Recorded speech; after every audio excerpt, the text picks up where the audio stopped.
wanted to talk about some of the things that make Nicaragua appealing to people of my age. I'm 41, so I'm a millennial, right?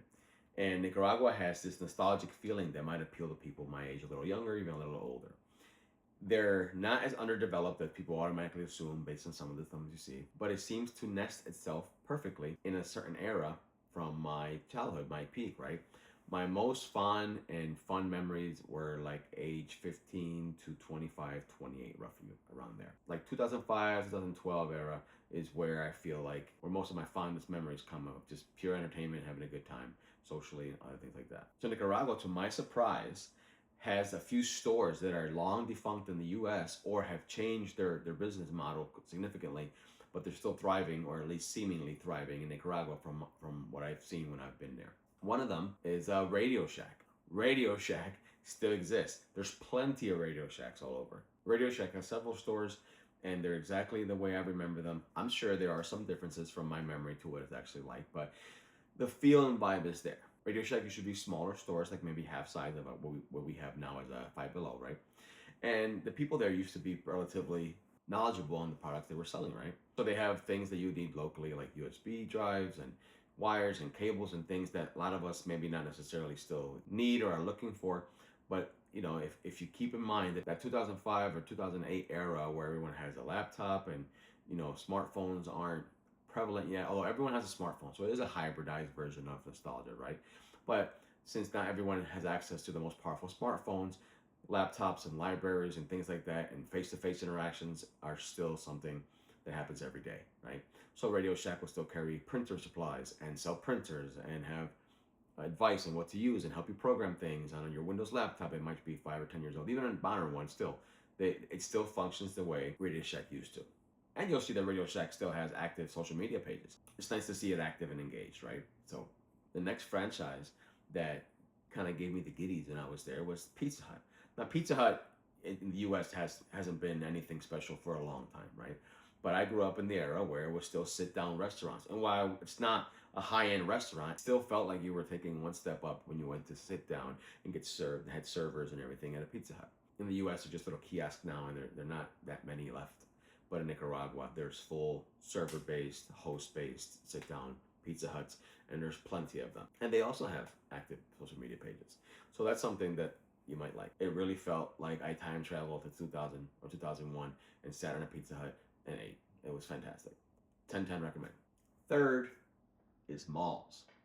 And malls in the US, sadly, with the advent of online shopping, Amazon, things like that, not to knock it down, it's just the evolution of things, right? That's the way things are headed, and there's no stopping it, right? The train is going 100 miles an hour, right? So in Central America, online shopping is not prevalent, not near, I mean, it exists, but not nearly as much as it is in the US and other higher developed countries, mainly because infrastructure and the social integration of it all is still just starting. You can order things online internationally and have it shipped to a forwarder and things like that, but it takes a long time. You're only doing that for certain things that you can't get locally, and the cost is higher for the local person because they got to pay the shipping to get it from Amazon to the forwarder. The forwarder then charges you to ship it to Nicaragua, and then you have to either get yourself to or have it delivered to your home. So it's only used for specific things that people don't seem or can't seem to find locally. But otherwise, you see a shirt on a Facebook page, or you see someone walking by you with a dress you like, you'll ask them, hey, where'd you get that? Oh, me siento. Perfecto. Now you're gonna go to the mall and see the store that recommended and see if you can find something similar or whatever it was that you liked. And then you had a social interaction with the person. You'll have to see people at the store. You might run into friends at the mall like we all did when we were young because everyone was at the mall. When I was a kid, you went to the mall just to go, right? And it sounds crazy to say when I was a kid because it legitimately feels like it wasn't that long ago. And I never had my own kids, so I feel like I'm not that far removed from my own 20s, right? The malls, they're everywhere. They're booming. It's an event. You still get dressed to go. You don't see people, not that there's anything wrong with that, but you don't see people in the mall down there usually in just pajamas and flip-flops or whatever. If you have open-toe shoes, which is fine. I don't care how people dress. I'm just saying it creates this environment of an event. Like you have a good time, you go out with your family, you go out to eat. You might go buy 2 shirts and then you go sit down, watch a movie in the mall, or eat dinner at a restaurant, and then go back. And that sole task of going to buy this one item turned into an all-day event with stories and joking around and experiences with your family and friends and otherwise, right? So that was pretty cool. So yeah, malls, and they're all pretty modern and up to date and beautiful. So you'll get a one-to-one vibe from them when you go. And speaking of cash and things like that, when you go to the police station or government places or anything official, right? There's still a lot of forms, a lot of stamps, old school, boom, boom. You know what I mean? That creates a sense of nostalgia. Like because nowadays you might apply for something or register somewhere and you just got an email confirmation, right? But there you go in person. They ask you to bring a copy of something, a physical copy. They make a copy and then they'll stamp it and they'll give it back to you. Another little tidbit of things that don't happen anymore, right? Now something else you see in a lot of people's families. This part is more personal to me. It reminds me of being in Puerto Rico and visiting. I lived in Puerto Rico very early on in my life. I lived like 98% of my entire life stateside. But, my visiting a handful of times in my family, even my parents and my uncles, they'll have photos of family and things like that. I don't really have photos of anybody. It's all in my phone, right? Or in my backed up on my Mac, things like that. It's you don't realize that you fall out of these practices and the houses are a little more sterile. So in Nicaragua, photocopy, film development, having things framed, still a big business. I'm assuming it's still also trending towards more digital things, but still a big business. You can take a photo and get it nicely framed. Custom framing is still a nice business there. Photocopies, going to a place and can I get 10 copies of color, black and white. It's just things that you just don't do anymore, right?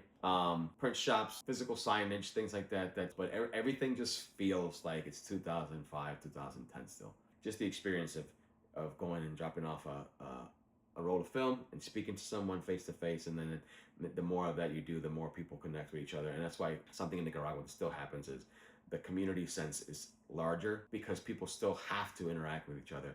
And routine tasks make sure that you see your local cashiers or local bankers or local anyone routinely, right? The guy in the store that's selling water, you'll see him every day if you're walking to school. The guy selling hot chicken wings at 6 in the morning, because that's something about Nicaragua is pretty cool. So you can eat whatever you want 24 hours a day. People are eating rice and hot chicken and plátanos all at 5:30 a.m. It's fantastic. It's also, I feel like it's could be a little dangerous for like myself, As you can tell, do I carry the body of someone who probably says no to meat often? Right. So that still exists, and it's an odd sense of community because everyone knows, oh, that's this guy from this corner, things like that. Like they give him a nickname, and that old school sense of community is very prevalent and active. Other thing is repairing clothes and dry cleaners and tailors and shoe repair and things like that. Repairing shoes is a pretty common business, and it's very functional. It serves the need of the people. You can get a lot of knockoff clothes, which usually doesn't have the best quality. Very common business in Nicaragua is people to resell used shoes. They clean them up and they resell them, and they might be the same price as the knockoffs, but they're still better quality because they're the original product. So shoe repair, tailors, getting your clothes sewed or getting things hemmed, still a viable business there. Because if you go to a secondhand clothes store, they're not going to have a rack full of 40 pairs of the same pair of jeans. Usually it's the one of one, right? It's the one pair of jeans they have that they got in their shipment or the repurchase or whatever. So hemming and trimming and sewing and adjusting clothes to fit, it's a big deal. Because if you have a good deal on pants that might fit your son for school, whatever, it's just better to get it. It's to buy it and paying someone to hem it or make it fit. That's still pretty cool. People are still finding resolution with their hands and skills and knowledge. Next thing is information. Information, verbal transfer of information, surprisingly, human interaction, it's still a thing. Almost everyone has a cell phone, but not everyone has service all the time. Cell phone service, even in Nicaragua, can be expensive depending on who you are, right? Because there's huge divides between economic classes. So having a phone sometimes is just already a big deal. And someone might share Wi-Fi at home, like if you have several residents in one house, they all chip in for the internet so you can have Wi-Fi. But if you leave your house, you might not have data on your phone. People are more cognizant of wasting their time on their phone. Kind of hypocritical for me to say that while I'm filming myself on a smartphone and trying to provide you content to consume through your smartphone usually. But the idea is that most people pay more attention, and that's pretty cool. Which is what causes the asking for information. You might be walking around or driving around, and then you have no more data on your phone. So now you got to know, how do I get to that place? And you ask someone, and then you get there. So relying on people and landmarks to get you somewhere is still a social interaction that still happens. Other thing is the radio for advertising, for entertainment, and it has a lot to do with as you get further away from the city, the infrastructure is not They're not at the point yet where they're running lines and internet cables all the way 20 miles out into nowhere, right? Because if there's 10 houses out there, the cost is not going to be recouped for a long, long time, right? That was an issue in the U.S. too. Like if you live in rural areas, you didn't get internet because they're not going to run 17 miles of power lines or internet lines and things like that to give you and your one neighbor internet in Amish country or something like that. You see families everywhere together doing things. You go to a park and there's actually a mother sitting there watching her kids play with things and baseballs and rocks and dirt, and so that's pretty cool, and it creates a social atmosphere amongst the kids as opposed to them being buried in their phone or buried in their game console. Last thing I'm gonna tell you about is corner stores. I got a kick out of the fact that a lot of places, because they're encouraged to recycle and the factories want the bottles back, when I ordered a Coke bottle of Coke, I grabbed it and I was like, and then the lady there, can I have that back? And I'm like, oh, okay. The soda, I know I sound silly to anybody from Nicaragua, but this is new to me. The soda gets put in a bag and they put a straw in the bag.